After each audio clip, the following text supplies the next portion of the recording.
আলাইকুম বন্ধুরা, কেমন আছেন? আশা করি সবাই ভালো আছেন।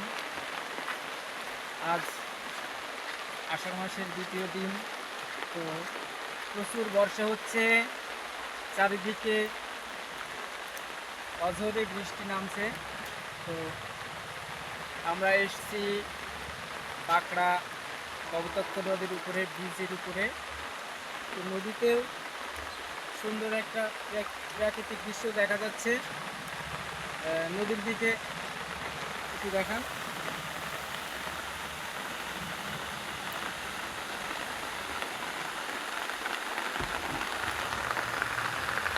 আমি একটু দেখানোর